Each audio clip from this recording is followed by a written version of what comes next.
Carl, Meg and Jack, who are earning between them $65,000 a year. Jack earns 45, Meg works part-time and earns 20,000. They have two children aged 9 and 5. And this family corresponds reasonably well. Both, I might say, the family appearing on TV1 last night, and the family appeared on Sunday Star Times front page about a week or so ago. From 1 October, they are $42.76 better off each week. That's from 1 October this year. And by 1 April 2011, that rises to $84.55 per week. This is a very significant increase for a family of this sort. As I said previously, one of my main priorities in the design of this package was to make it as fair as possible for all workers. And as you see, when budget briefings and proposals are released next month, and as I referred to in a speech a couple of weeks ago, I rejected several options as it was clear they would lead to significant increases in inequality. The package does not do that. The greatest relative impact on take-home pay will be felt at the lower end of the income scale in terms of earned income. These personal tax cuts will, at full implementation, cut personal tax by roughly 1/4 at the current level of full-time minimum wage, 1/6 at the current level of full-time average wage, and 1/8 at $80,000 a year. The bringing forward of the Working for Families adjustments also builds on the theme of fairness, as the government has been clear that it is fair and necessary to recognise the extra costs associated with raising children. It also means that beneficiaries of children will gain from the 1st of October. I would also say that single beneficiaries without children will also have a lower tax rate on any additional income as a result of the cutting the bottom tax rate. Many will move from a marginal rate of 21 cents to the dollar to 12.5 cents to the dollar as a result of the cut in that bottom rate.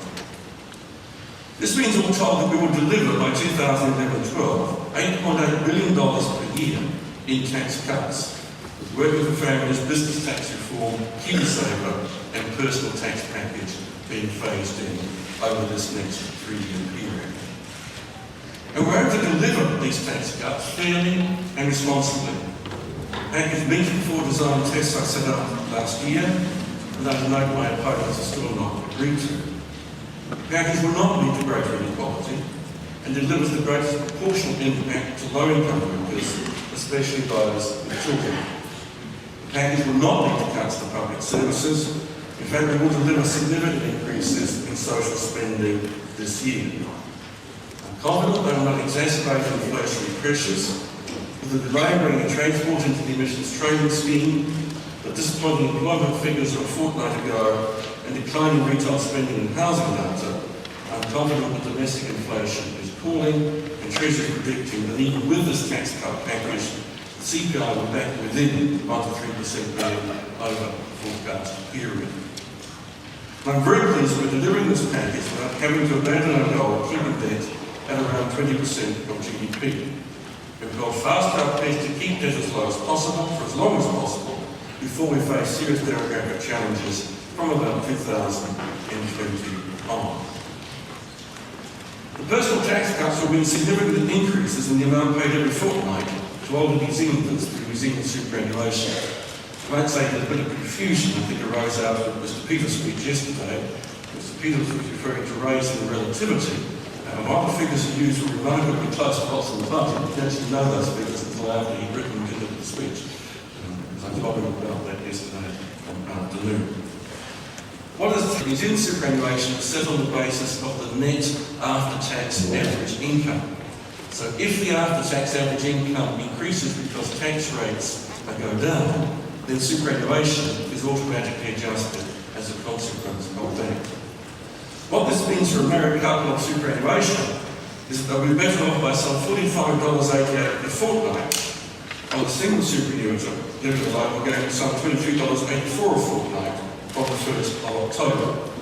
On top of that, it's estimated that next April, married superannuators will receive another $14.72 on top of that, and that will lead to further increases for them. The second main component of the budget is a rejection of the pro-cyclical call for cuts to public services and support. This budget will deliver stronger public services across the board, more support for health and schools, a modern justice system, and more funding for our vital community agencies.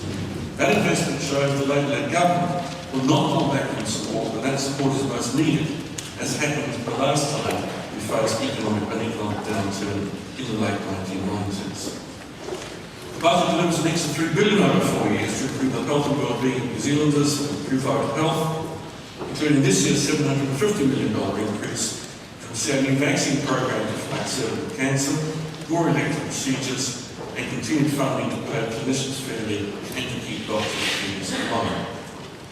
Budget 2008 invests $182 million in operating and $33.5 million in capital funding to reduce new and class sizes in private schools by hiring more teachers and building new and modern classrooms.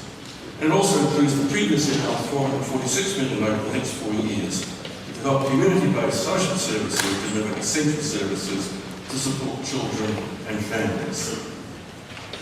The budget continues our work to make communities safer with the next $180 million in operating and $9.5 million capital, with a final tranche of 1,000 additional sworn and 250 non-sworn police we are committed to funding under our agreement with New Zealand First.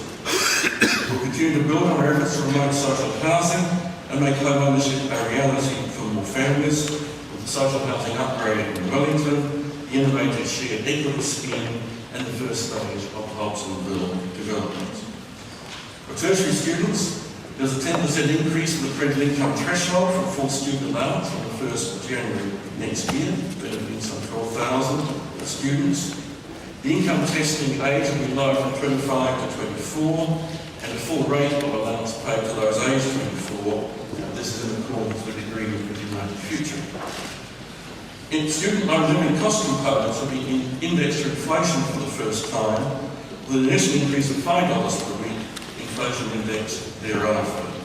And there will be a 50% expansion on the merit scholarship scheme to 1,500 scholarships per year.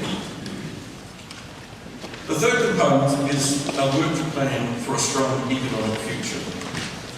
I think that the expansion we've seen over the last 8.5 years has shattered the myth that we cannot be trusted to manage the economy.